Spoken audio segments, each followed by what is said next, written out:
नमस्कार दोस्तों, एक बार फिर से स्वागत है आप सभी दोस्तों का आपके अपने चैनल स्टडी मैप में। जैसे कि आप सब जानते हैं, ऑल ओवर द इंडिया अगर कोई भी इंजीनियरिंग से रिलेटेड जॉब आती है तो उसका वीडियो हम सबसे पहले आपको इस चैनल पर प्रोवाइड करवा देते हैं।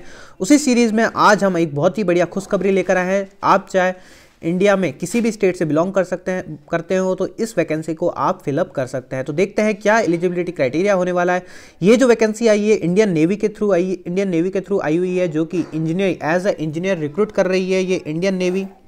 तो एक बहुत ही बढ़िया अपॉर्चुनिटी है, चाहे आप किसी भी ब्रांच से बिलोंग करते हो। अलग अलग ब्रांच के लिए अलग अलग कैडर पे अलग अलग रिक्रूटमेंट्स हैं। तो देखते हैं क्या क्या रिक्रूटमेंट है, कितनी वैकेंसीज हैं, आपका क्या एजुकेशन क्वालिफिकेशन रहने वाला है, आप इस फॉर्म को फिलअप कर सकते हैं या नहीं कर सकते हैं। तो इसलिए इस वीडियो को आप एंड तक जरूर देखिएगा।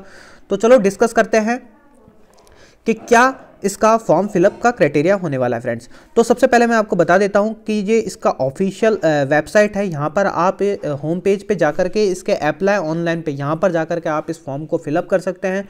डिटेल नोटिफिकेशन आपको मेरे डिस्क्रिप्शन बॉक्स के अंदर दिख जाएगा, वहाँ से जाकर के आप उस पूरे डिटेल नोटिफिकेशन को पढ़ लीजिएगा।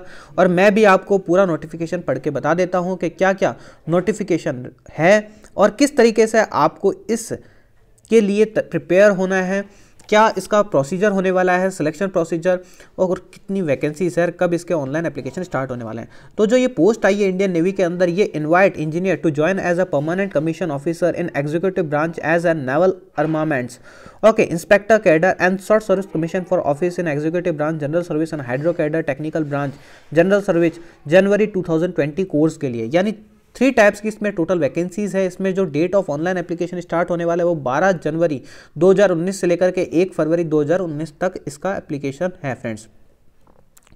बहुत से ऐसे स्टूडेंट्स हैं जो कि इस टाइप की वैकेंसीज को कभी फॉर्म फिलअप उनको पता भी नहीं होता कि Indian navy, Indian army, Indian air force के अंदर भी इंजीनियर्स की रिक्रूटमेंट होती है। और अगर उनको पता भी होता है तो उनको ये भी नहीं पता चल पाता कि कब ये वैकेंसी आती है, कब चली जाती है। तो ऐसे बहुत सारे स्टूडेंट हैं, अगर आप भी उनमें से एक हो तो कॉमेंट बॉक्स के जरिए मेरे को जरूर बताइएगा कि आपको इस वैकेंसी के बारे में पहली बार मेरे से पता चला है फ्रेंड्स। और जिसको भी वीडियो, जो भी इस चैनल पर पहली बार आ रहा है, इस वीडियो को पहली बार देख रहा है, तो इस चैनल को अगर आपने सब्सक्राइब नहीं किया है तो सबसे पहले सब्सक्राइब कर लीजिएगा, बेल आइकन को दबा लीजिएगा ताकि आने वाले इसी तरीके के और भी बेहतरीन वीडियो आपके पास में सबसे पहले पहुंच सके फ्रेंड्स, और आप किसी भी वीडियो को मिस ना करें। तो मैंने आपको इसका date of online application start जो कब से होगा, 12 जनवरी 2019 से होगा। नेक्स्ट अपन बात करते हैं इसके एज की। आपकी जो एज लिमिट है वो 2 जनवरी 1995 से लेकर के 1 जुलाई 2020 के बीच में अगर आपका डेट ऑफ बर्थ आता है तो आप इस एप्लीकेशन को भर सकते हैं, अदरवाइज आप इस एप्लीकेशन को नहीं भर सकते। आप अगर फाइनल ईयर कैंडिडेट्स हैं या फिर अगर आपने पास कर लिया है, दोनों ही कैंडिडेट्स इस फॉर्म को फिलअप कर सकते हैं। तो देखिए, आपका जो एजुकेशन क्वालिफिकेशन क्राइटेरिया है वो इन्होंने कुछ इस तरीके से दे रखा है।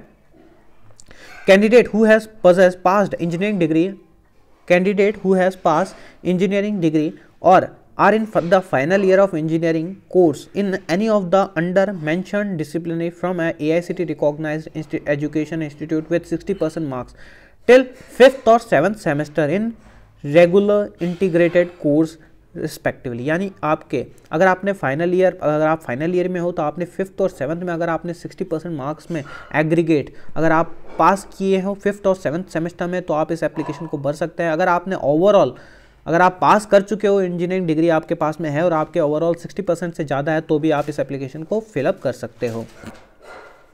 नेक्स्ट अपन देखते हैं कि कौन कौन से ब्रांच वाले इस एप्लीकेशन को फिलअप कर सकते हैं।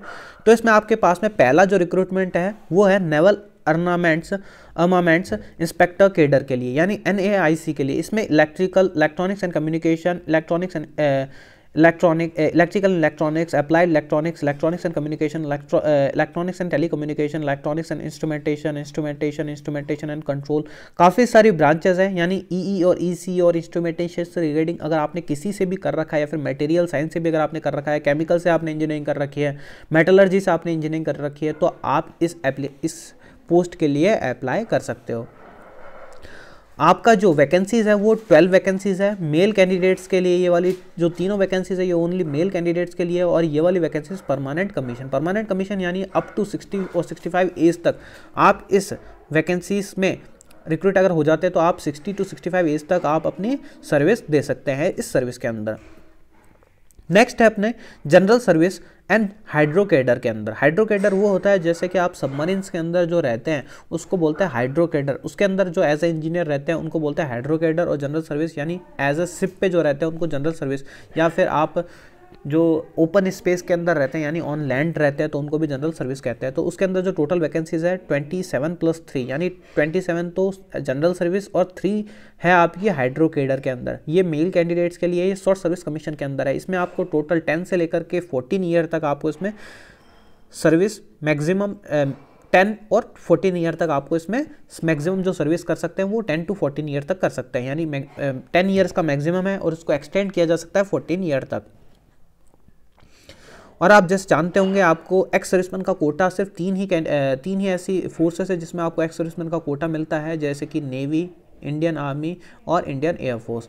ये तीनों ऐसी जगह है जहाँ से अगर आप 3 या 5 साल या फिर अपनी जो सर्विस होती है अगर आप वहाँ से करके आ जाते हो, उसके बाद में आप एज ए एएन अगर आप स्टेट से अगर आप अप्लाई करते हो तो आपका ईजिली सिलेक्शन हो जाता है। ओके फ्रेंड्स, इस टाइप से भी आप बहुत ही ज़्यादा हेल्पफुल रहने वाली है ये वाली वैकेंसीज अगर आप एज ए करियर इसको चूज़ करते हैं तो।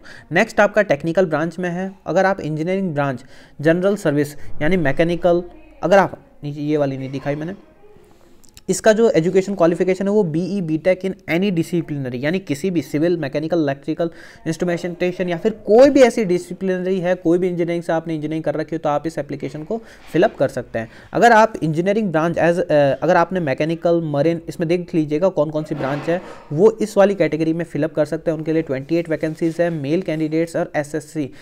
आपको यहाँ पर देखने को मिल रहा होगा, आपको ऐसा लग रहा होगा बहुत ही कम वैकेंसीज है, 28 या फिर 32। तो मैं आपको बता देता हूँ, आपको इस डाउट को क्लियर कर देता हूँ कि ये कम वैकेंसी नहीं होती है फ्रेंड्स, ये बहुत ज़्यादा वैकेंसी होती है एज ए इंडियन नेवी के अंदर रिक्रूट होने के लिए, जहाँ पर आपके SSC के अंदर 250 वैकेंसी आती है और आपके जो एप्लीकेशन जो वहाँ पर फॉर्म्स आते हैं वो 10 लाख आते हैं, जिसके अंदर 5 लाख स्टूडेंट्स अपीयर होते हैं।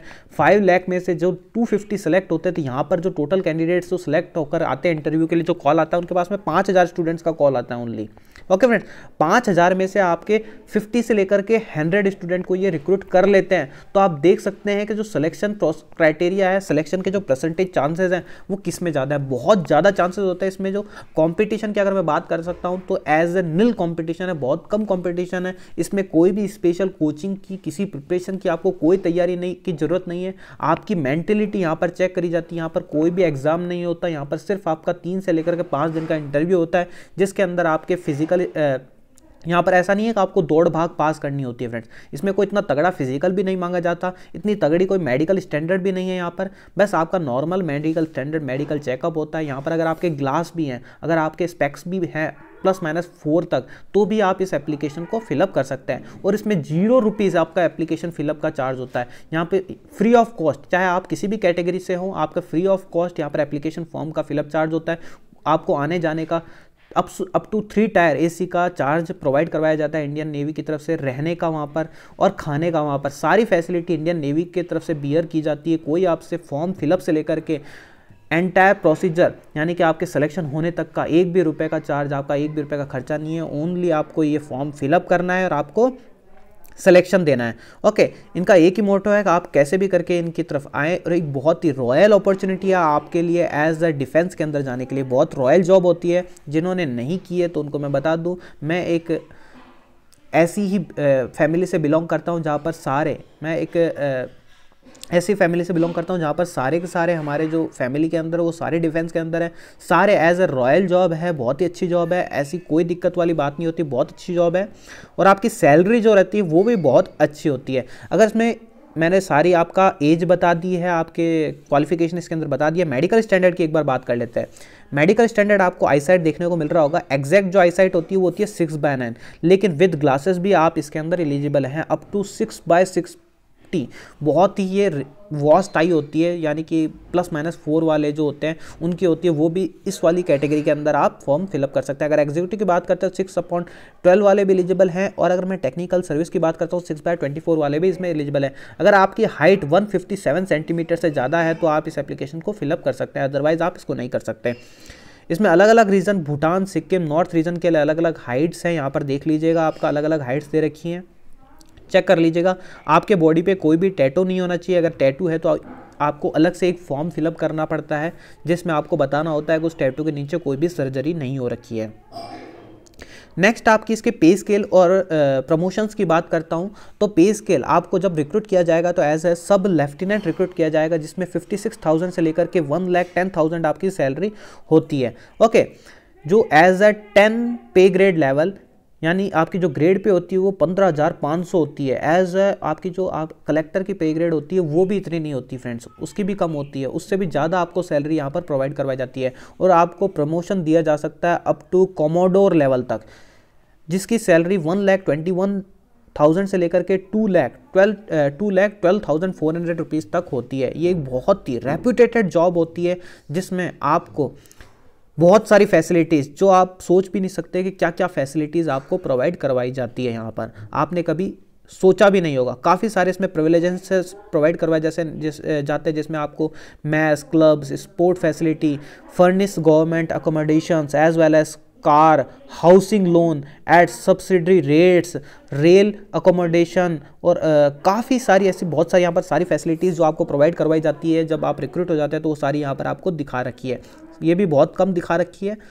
नेक्स्ट आपकी बात करते हैं, जो इसमें वो है आपको आपके अगर साथ में कोई भी दुर्घटना हो जाती है तो आपको 1 करोड़ रुपए तक का यहाँ पर आपका इंश्योरेंस होता है। Okay, live intelligence 60 days annual आपको, हाँ, आपको जो छुट्टी प्रोवाइड करवाई जाती है, जो छुट्टी मिलती है, बाकी जो जॉब्स है उसमें छुट्टी बहुत कम मिलती है। अगर मैं इसकी बात करता हूँ तो 60 डेज़ की नॉर्मल लीव मिलती है, प्लस 20 डेज़ की आपको कैजुअल लीव, यानी कि एकदम से रेयर जब आपको कोई इमरजेंसी वर्क हो जाता है तो इनको इमरजेंसी लीव मिलती है 20 डेज़ की और 60 डेज़, यानी टोटल 80 डेज़ की लीव मिलती है एक साल के अंदर। 365 डेज़ में आपको 80 डेज़ की लीव मिल जाती है इसके अंदर। स्पोर्ट्स एंड एडवेंचर्स की फैसिलिटी आपके लिए पूरी होती है यहाँ पर। Naval provides facility to pursue various sports.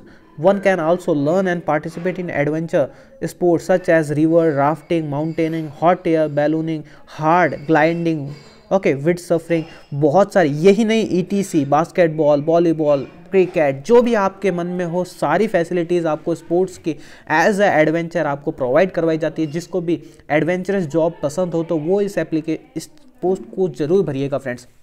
मैं तो ये बोलता हूँ कि एटलीस्ट लाइफ में एक बार इस टाइप की SSB में आप जो आपका जो एक्सपीरियंस होता है इस टाइप के इंटरव्यू का, जो SSB का जो 3 से 5 डे का जो इंटरव्यू चलता है उसका एक अलग ही एक्सपीरियंस होता है फ्रेंड्स। ओके, ये सारा मैंने आपको बता ही दिया।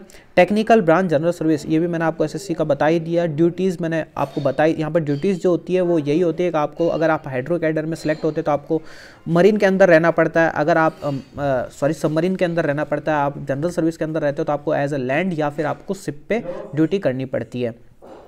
यहाँ पर आपकी जो आपकी ड्यूटी होती है वो बहुत ही इतना ज़्यादा टफ ड्यूटी नहीं होती है। एज ए जनरल कैडर से जो जाते हैं सिपाही के तौर पे, उनसे बहुत इजी ड्यूटी होती है, आपको अच्छी खासी फैसिलिटी प्रोवाइड करवाई जाती है।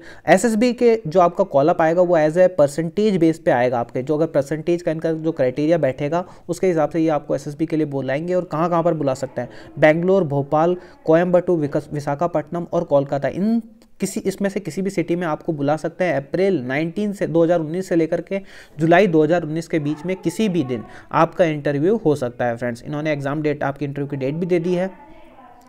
नेक्स्ट यहाँ पर इन्होंने AC3 टायर का आपके आने जाने का खर्चे के बारे में भी बता दिया है। साथ में आपको पासबुक लेके जानी होगी या फिर चेक बुक लेके जानी होगी जिसके अंदर अकाउंट नंबर, IFSC डिटेल लिखी हुई हो, जिसमें आपके आने जाने के जो पैसे का जो खर्च होता है वो आपको आपके अकाउंट में रिफंड कर दिया जाता है। ट्रेनिंग पीरियड आपका जब अगर सिलेक्शन हो जाता है तो उसका ट्रेनिंग पीरियड क्या रहेगा, जनवरी 2019 से आपकी ट्रेनिंग स्टार्ट होगी। अगर आप टेक्निकल जनरल सर्विस या फिर NAIC के अंदर रिक्रूट होते हैं तो आपके 22 वीक की 22 वीक्स की आपकी ट्रेनिंग होती है। और अगर आप जनरल सर्विस X ग्रुप या फिर हाइड्रो कैडर के लिए आप सेलेक्ट होते हैं तो आपकी 44 डेज़ की ट्रेनिंग, 44 वीक्स की ट्रेनिंग होती है फ्रेंड्स। ओके, यह आपके रिगार्डिंग बहुत इंपॉर्टेंट डिटेल्स थी। नेक्स्ट अगेन मैं बता दूं इसमें हाउ टू अप्लाई, इस साइट पे आप जाकर के इस फॉर्म की साइट पे जो आपकी www.joinindiannavy.gov.in के अंदर आप जाकर के ऑनलाइन अप्लाई कर सकते हैं। डेट ऑफ एप्लीकेशन आपकी 12 जनवरी 2019 से लेकर के 1 फरवरी 2019 के बीच रहने वाली है। ओके फ्रेंड्स, आपके जो भी आपके सब कुछ मैंने आपको बता दिया है। एक रेप्यूटेड जॉब है, डेफिनेटली आपको ये फॉर्म फिलअप करना चाहिए। एटलीस्ट लाइफ में एक बार आपको एसएसपी देकर जरूर आना चाहिए फ्रेंड्स। मेरा ये पर्सनली फीलिंग है कि लाइफ में चाहे आप रिक्रूट हो चाहे नहीं हो, वो अलग बात होती है फ्रेंड्स, लेकिन जो इसका एक्सपीरियंस होता है ना, वो आपको लाइफ टाइम याद रहता है। एक अलग ही एक्सपीरियंस होता है एसएसपी का। आप ऐसे बंदों के साथ में होते हैं जहाँ पर उनकी मेंटलिटी जो होती है वो एक इंडियन नेवी की तौर पे होती है, जो भी वहाँ पर पहुँचता है फ्रेंड्स। और इसका अगर मैं कंपटीशन की बात करता हूँ तो बहुत बहुत बहुत कम कंपटीशन है इन कंपेयर टू आपके SSC JE, in compare to आपके रेलवे जेई, जो भी आपकी जेई एई आईएएस या फिर कोई भी इंजीनियरिंग लेवल की जो भी रिक्रूटमेंट होती है, जो civil as a civil job होती है, उनकी जो वैकेंसीज होती है उनके कंपैरिजन में इंडियन नेवी, इंडियन एयरफोर्स की जो वैकेंसीज निकलती है उन पे कंपटीशन बहुत कम होता है। तो मैं तो यही चाहता हूँ कि वहाँ पर भी कंपटीशन बढ़े और आप वहाँ पर कंपटीशन बढ़ाएं फ्रेंड्स, मैं यही चाहता हूँ।